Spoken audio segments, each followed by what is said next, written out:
Welcome to our 2024 Academic Indicator presentation from the Accountability Development and Policy Analyst Unit here at the California Department of Education.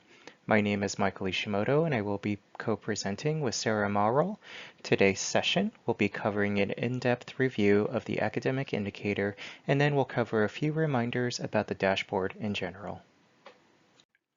For the 2024 dashboard, the California Department of Education is releasing a series of on-demand sessions which will be short, accessible videos which can be accessed anytime and will cover each of the state indicators in more detail, plus other accountability information. Today's agenda includes an overview of the California School Dashboard, which we'll refer to as the dashboard from here on out. Next, we will cover all things academic indicators, including current and potential measures, followed by some important information about the participation rate, a few frequently asked questions, general rules about the dashboard, and finally, how to go about contacting or reaching us with any and all of your dashboard questions. First, we will start with an overview of the dashboard. The California School Dashboard is an online tool designed to help communities across the state access important information about transitional kindergarten through grade 12. The dashboard reports how districts and schools are performing on multiple state and local measures that make up California's accountability system. In 2024, the dashboard will display performance through 7 state measures. They are the academic indicators, which includes measures for both English Language Arts and Literacy, or ELA, and mathematics, English Learner Progress Indicator, Chronic Absenteeism Indicator, Graduation Rate Indicator, Suspension Rate Indicator, College Career Indicator, and the Science Indicator. For our next topic, I'll turn it over to Sarah to talk about the specifics of the academic indicator. Thank you, Michael. The overview of the dashboard gives us a great introduction to the more specific rules and steps for calculating the measures of the academic indicator. Let's jump in.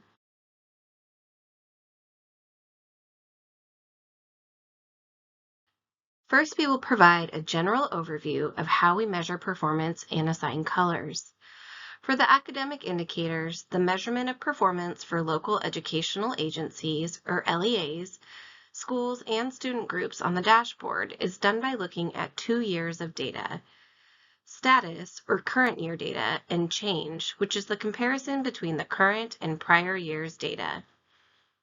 It is the combination of status and change that determines the color performance on the dashboard.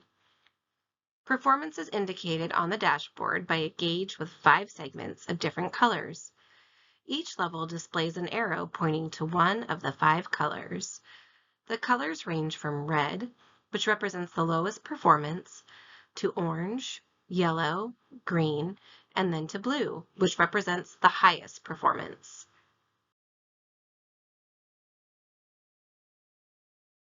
The only change to the 2024 dashboard academic indicators is the inclusion of a new student group, Long-Term English Learners, or LTELs. This is the first time they will be reported as a student group on the dashboard. So, what are the academic indicators? The academic indicators contain 2 measures, English Language Arts, or ELA, and mathematics. They are based on the student performance on the Smarter Balance Summative Assessments and the California Alternative Assessments, or CAA. These are the summative assessments that are administered every spring in grades 3 through 8 and grade 11. These assessments show how well students are meeting grade level standards. Student scores are only included in the academic indicators if the student is continuously enrolled. But what is continuous enrollment exactly? We use a lot of terms in accountability around enrollment, so let's clarify what we mean here.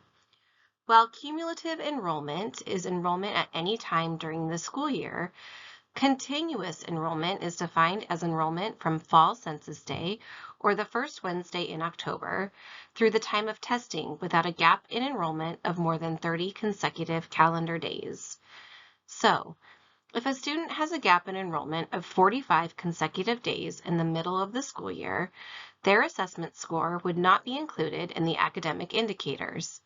Keep in mind, that does not mean that they are not expected to test. We'll get into the participation rate and expectations to test a little later in the presentation.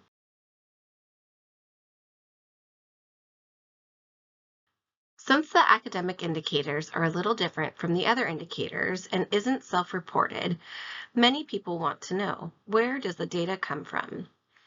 The Smarter Balance summative assessments and California alternative assessment results are received from the testing vendor, ETS.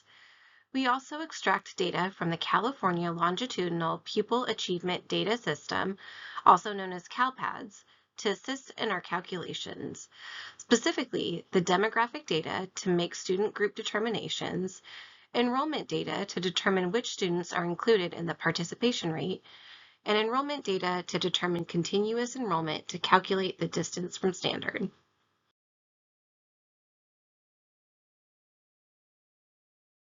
A baseball card style graphic will be the first level of information available to schools and LEAs related to the academic indicator. This particular card is an English Language Arts, or ELA, performance card, which reports results from the ELA summative assessments. The gauge shows 5 different performance levels on the baseball card: red, orange, yellow, green, and blue. This card is showing a green performance level or color with the gauge pointing to the green section and the word green under the gauge.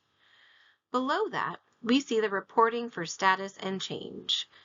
In this example, the entity status shows a distance from standard in the current year that was 2.5 points below standard. It shows the change from the prior year as an increase of 3.7 points. Finally, at the bottom of the card, the equity report shares the number of student groups in each performance level or color.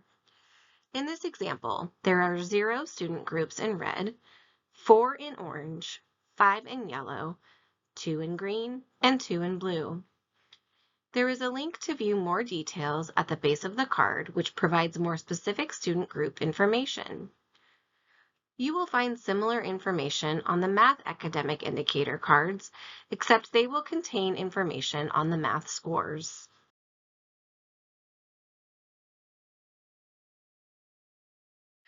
Additional information is displayed for the academic indicators within the Additional Student Group Report. As we covered in the last slide, the View More Details link provides more specific student group data. The distance from standard is also reported for a few extra student groups. These are reported for informational purposes only, and they are not included or used in state or federal support determinations. No color performance level is assigned. However, the status and change from the prior year and the number of students are reported.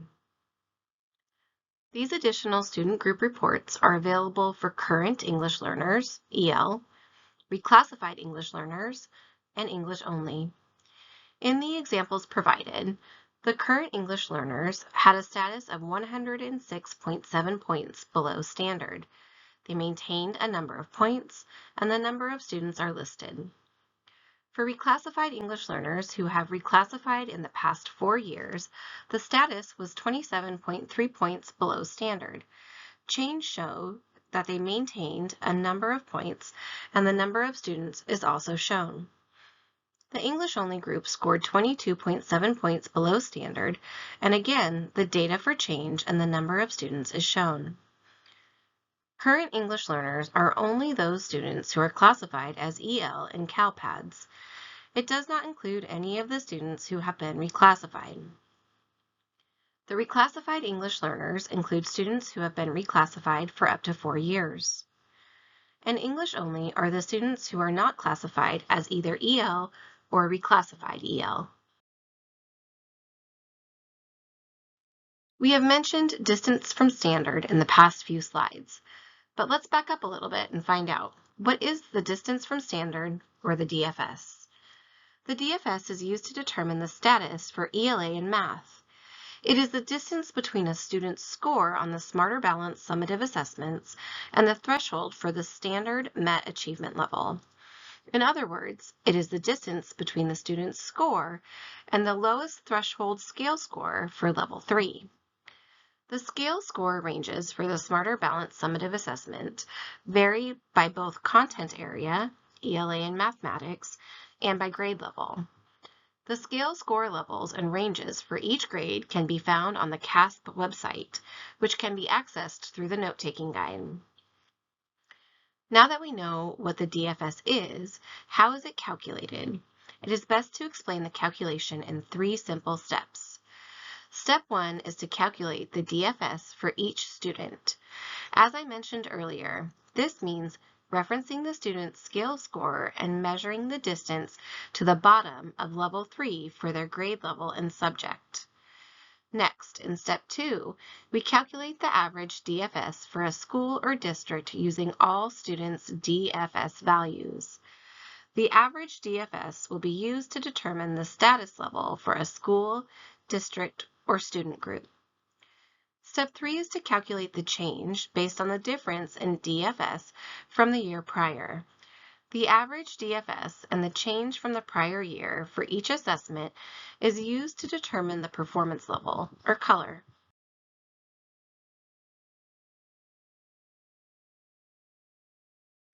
But what about those students who take the California Alternative Assessment? How do we calculate their DFS? For the CAA scores, a crosswalk was created to convert levels of the CAA to correspond with levels on the Smarter Balanced Summative Assessments using a top-of-the-scale range approach. This is quite simple, really. For levels 1 through 3 on the CAA, a student's score would be substituted with a top score point of the same Smarter Balanced achievement level. All CAA assessment results will be converted to one of the 3 scale scores for each grade and each content area. So as an example, if a CAA score is in level 2 for ELA, their Smarter Balanced score would be the top score for level 2 for ELA. There is a link in your note-taking guide to the levels and ranges for each grade on the CAA to aid in the conversation. This newly converted Smarter Balanced Summative Assessment score will be used to calculate the DFS for those students taking the CAA.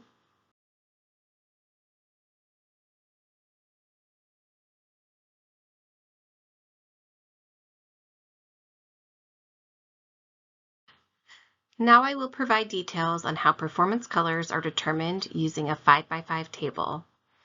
LEA school or student group's performance level, color, red, orange, yellow, green, and blue, is determined through the use of a 5x5 table that utilizes the status and change levels. The academic indicator 5x5 looks a little different than the other indicators, but still uses the intersection of status and change to determine the final performance level, or color. The 5x5 table shows performance level with the top row representing the change from the prior year. The possible change levels are declined significantly, declined, maintained, increased, and increased significantly. The first column shows status indicating performance in current year. Status levels include very high, high, medium, low, and very low. The intersection of change and status will give the performance level or color.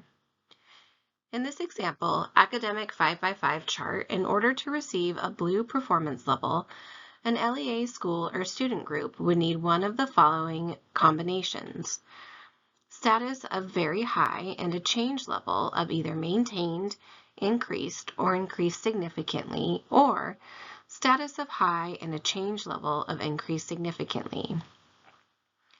To receive a green performance level, an LEA school or student group would need one of the following combinations: a status of very high with a change of declined significantly or declined, a status of high with a change of declined significantly, declined, maintained, increased, or a status of medium with a change of increased or increased significantly. To receive a yellow performance level, an LEA school or student group would need one of the following combinations: status of medium with a change of declined significantly, declined, or maintained, or a status of low with a change of increased or increased significantly. To receive an orange performance level, an LEA school or student group would need one of the following combinations: status of low with a change of declined significantly, declined, or maintained, or status of very low with a change of increased or increased significantly. Finally, an LEA school or student group would receive a red performance level with a status level of very low and a change level of either declined significantly, declined, or maintained. The academic indicator does not have a 3x5 methodology applied for small populations. Each category for status and change is established through setting cut scores. The academic indicators have two different sets of cut scores for each subject. One applies to high school and high school districts, while the other applies to all other school and local educational agency types. This includes elementary, middle, transitional kindergarten through grade 12, or any others not labeled as high school. Beginning with the 2022 dashboard, DAS-specific cut scores are no longer applied to the dashboard. DAS schools have the same cut scores applied as the other schools with their school type. The final DFS with participation rate rules applied will be used to determine the status as well as the status level for the dashboard. The cut scores for the academic indicators can be accessed on the CDE Status Cut Scores for the 2024 dashboard webpage, which is linked in the note-taking guide.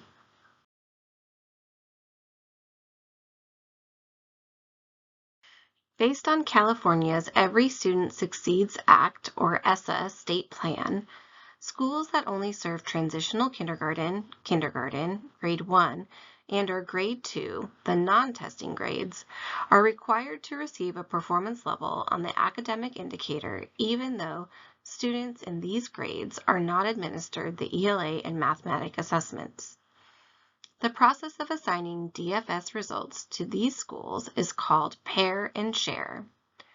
These schools are specifically assigned Grade 3 DFS, which includes results from both the Smarter Balanced Summative Assessments and the CAAs, from the district, county, or up to 3 schools to which their students matriculate. Pair and share DFS is only reported for the all student level. No additional student groups are reported. That covers the general information about the academic indicators on the 2024 dashboard. Michael will now go over how we include participation rate into the overall performance of LEAs, schools, and student groups. Michael?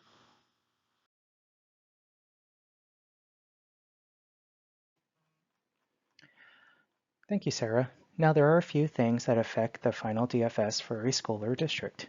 One of the biggest factors is the participation rate. Under the Every Student Succeeds Act, or ESSA, states must test at least 95% of their students. This requirement is applied for all schools, LEAs, and student groups, and are calculated separately for each group.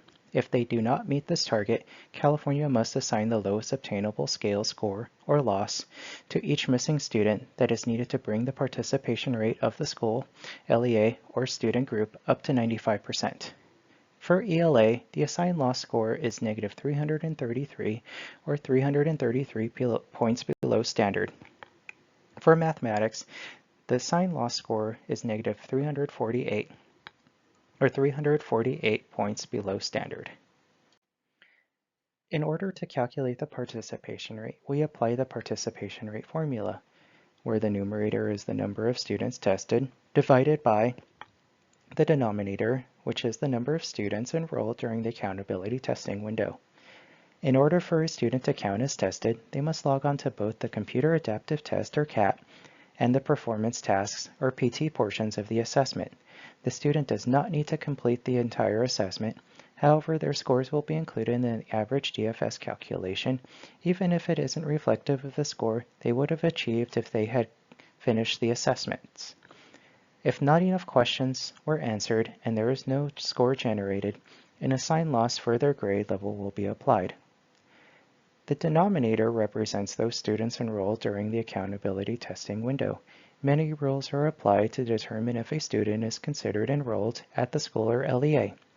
Keep in mind that the participation rate rules and denominator will be different from those used to calculate the average DFS. For more information about the participation rate, please visit the link to the participation rate flyer provided in the note-taking guide. There are a few exceptions for special cases, such as medical emergencies and newly enrolled EL students who take the ELA assessment, where these students are not expected to test. Students who miss school due to illness without a medical emergency flag or have a parent opt them out of testing are still included in the participation rate denominator. There are grace periods applied for students entering or exiting the school during the testing window, applied according to the length of the LEA selected testing window. Determining a school's accountability testing window is one of the first steps taken to finalize the participation rate denominator. Although LEAs set their own testing window for the Smarter Balanced Summative Assessments and CAA in TOM's Test Administration Setup module for dashboard accountability purposes, CDE determines what is called an accountability testing window for each school in LEA. The accountability testing window for the dashboard starts when the first student at the school takes a test. Depending on the length of the LEA selected testing window, grace periods may be applied as well. Grace periods were developed to apply to certain students who transfer in and out around the testing start and end dates and to hold schools harmless on the accountability measures when there is inadequate time to administer the assessments. They are applied before and after accountability testing windows according to the length of the LEA selected test window. If the LEA selected testing window is 14 days or less, there is no grace period applied. If the LEA selected testing window is between 15 and 30 days, one grace period is applied at the end of the testing window. Students enrolling in the school during the grace period at the end of the testing window are not expected to test. If the LEA selected testing window is 31 days or more, 2 grace periods are applied. One grace period is applied at the beginning of the window for students exiting the school at the beginning of the window, and one grace period at the end of the window for students enrolling in the school at the end of the testing window. For some LEAs, many students are entering or exiting their school during the testing window, and it can be very difficult to determine which students should or should not be tested. For accountability purposes, we've simplified the participation rate a bit to hopefully clarify any confusion. Students that transfer in or out of a school are expected to test if they were enrolled for at least one day during the accountability testing window. Before we close out our review of the academic indicators, we wanted to review a few frequently asked questions or FAQs that we've received. First, will we be resetting DFS cut scores for the 2024 dashboard? No, there are no changes made to either the status or change cut scores for the academic indicators on the 2024 dashboard. Why are the CASP reports not matching the results on the dashboard? The CASP reporting webpage and the dashboard are reporting results from the spring summative CASP testing. However, they do have a number of differences and will often not match. The CASP reports most student demographics based on data at the close of testing. However, the dashboard looks at student demographics based on CalPADS EOY submissions. The CASP results are based on achievement levels and includes all tested students. The dashboard results are based on a combination of participation rate and distance from standard and may remove some test scores due to the business rules applied. The CASP web page reports those taking the alternate assessments separately from those taking the Smarter Balanced assessments, while the dashboard combines these results into one average distance from standard. The CASP reports the number of students tested, while the dashboard includes student scores only for those continuously enrolled. And finally, the District of Residence rules applied to LEAs, which is unique only to the dashboard. If my newcomer EL student took the ELA test on accident, will it still be used in my DFS calculation? EL students who have been enrolled in a U.S. school for less than 1 year are exempt from taking the ELA portion of the Smarter Balanced Summative Assessments and the CAA. For accountability purposes, any EL newcomer who is enrolled in a U.S. school after April 15, 2023 will automatically be removed from the calculation of the ELA participation rate, even if the student opted to take one or both parts of the ELA assessment. These students will not be included in the participation rate or DFS calculations. I'm going to pass it over to Sarah, who will cover the remaining FAQs. Thank you. For our next question, a student left my school before the testing window opened, but they are still showing up in Test Operations Management System, or TOMS. Will this affect my participation rate? Many of our LEAs want to track their participation rate in real time with the goal of testing 100% of their students. The only tool that LEAs have to track their testing is through the TOMS completion reports. Unfortunately, these reports are not the same as the participation rate reports. TOMS is a great tool for looking at real-time testing rates within a school or LEA. However, the dashboard does not use the same inclusion-exclusion rules for the participation rate calculation. The CDE does not actually receive the testing data until the fall, after testing has been completed and LEAs cannot do anything to increase their testing rates. To answer the question more directly, students remain in TOMS at their last known CalPADS school. Therefore, if a student never enrolled in another California school, they will appear as needing to test in TOMS. Since these students left before the testing window opened, they will not be included in the numerator or the denominator of the participation rate on the dashboard.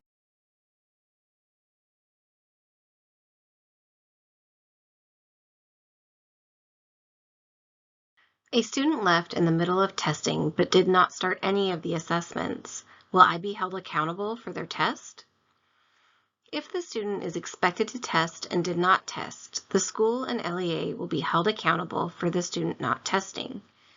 If the student falls under any of the exemptions, including grace periods, and is not expected to test, the school and LEA will not be held accountable for the student not testing. A student left my school during the LEA selected testing window, but before we tested any students. Will they affect my participation rate? No. Students that exit the school before testing has begun are not expected to test and will not be included in either the numerator or the denominator of the participation rate.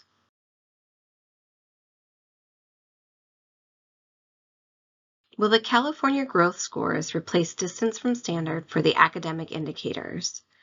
No. At this time, growth data are not a part of the academic indicators.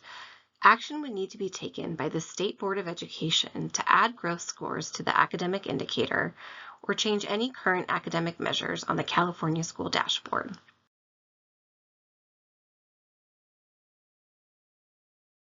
This was our quick recap of the academic indicators. If you need additional help with the academic indicators, we have a few different resources available for you. All the links are in the note-taking guide. First, we have our California Department of Education, or CDE, Academic Indicators webpage. This will be your go-to for any questions you might have about how rules are applied or examples. It contains links to everything technical and simplified, including a link to our technical guides. Starting in 2022, the technical guide has been broken up into mini guides to make the information more digestible. There is an entire mini guide dedicated to all things academic indicators, including participation rate, DFS, and how to get a color on the dashboard. Next, we have the Additional Reports webpage. After the dashboard has been publicly released, the data will be updated for the 2024 dashboard. The Academic Indicators Data Reports will give you more information that is not available on the dashboard. This additional information can be found at the ELA report, the math report, and the participation rate report. That is a lot of important information about the academic indicators. I will pass it back to Michael to cover general rules about the dashboard. Michael?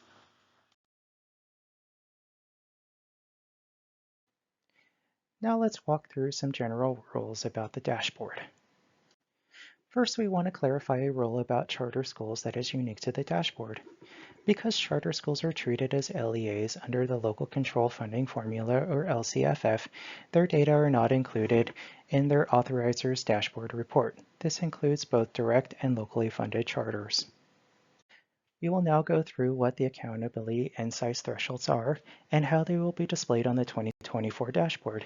We'll use the academic indicator results for our example. If the N size is 30 or more students in the denominator, then the performance level or color is reported on the dashboard, along with the status and change from the prior year. There is an option to select the student group or compare it to the state student group results. In this first sample card, the Hispanic student group is selected and displays a green performance level or color, with the gauge pointing to the green color and the green along the top border of the card. The card shows a distance from standard, or DFS, of 3.5 points above standard and a change of maintained 1 point from the prior year. The number of students, or N size, is 58. If an LEA school or student group has 30 or more students in the denominator, they will be held accountable for differentiated assistance at the LEA level and targeted support and improvement, or TSI, at the school level.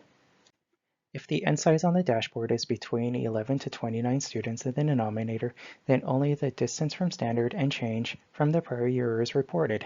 In this sample card, the 2 or more races student group is selected and displays no performance color with a grayed out gauge and a DFS of 31.2 points above standard. It also reports a decline of 4.7 points from the prior year. The number of students, or N size, is 23. There is an option to select the student group or compare it to the state student group results. For any reporting of 11 to 29 students in the denominator, the LEA school or student group is not held accountable for differentiated assistance at the LEA level and TSI at the school level. The dashboard for less than 11 students will have a very limited set of information. If the N size is less than 11 students in the denominator, then no data are reported on the dashboard to protect students' privacy. In this sample final card, the homeless student group is selected and displays no performance level, a grayed out gauge, and no data on the distance from standard. The number of students, or N size, is 8. Similar to other cards, there is an option to select the student group or compare it to the state student group results. Additionally, any LEA school or student group with less than 11 students in the denominator is not held accountable for differentiated assistance at the LEA level and TSI at the school level. There are, however, N size threshold exceptions to the rules. They are applied to foster youth, homeless, and the new long-term English learners LTEL student groups, as their N size thresholds are different at the LEA and school levels. At the district or LEA level, there must be 15 or more students in the denominator to be reported on the dashboard and held accountable. At the school level, there must be 30 or more students in the denominator to be reported on the dashboard and held accountable. For this exception, charter schools are treated as schools, not LEAs. Therefore, charter schools will need 30 or more students in the denominator for the foster youth, homeless, or LTEL student groups to be held accountable. And finally, the District of Special Education Accountability, or DSEA.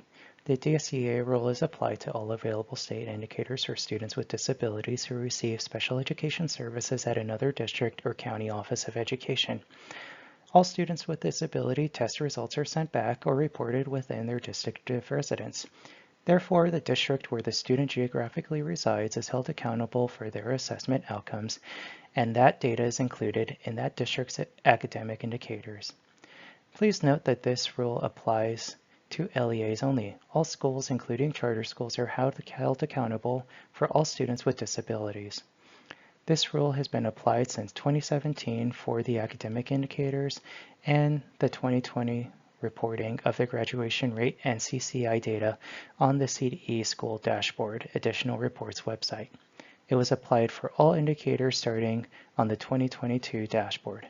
For more information, refer to the District of Special Education Accountability Rule for Students with Disabilities flyer on the Dashboard Communications Toolkit webpage. If you are interested in contacting us regarding any of the information we covered about the California School Dashboard, we are just an email away. Our email address is dashboard@cde.ca.gov. We also invite you to follow us on X at CDE Dashboard. Thank you for watching this on-demand video about the academic indicators. Again, please contact us if you have any additional questions. Thank you.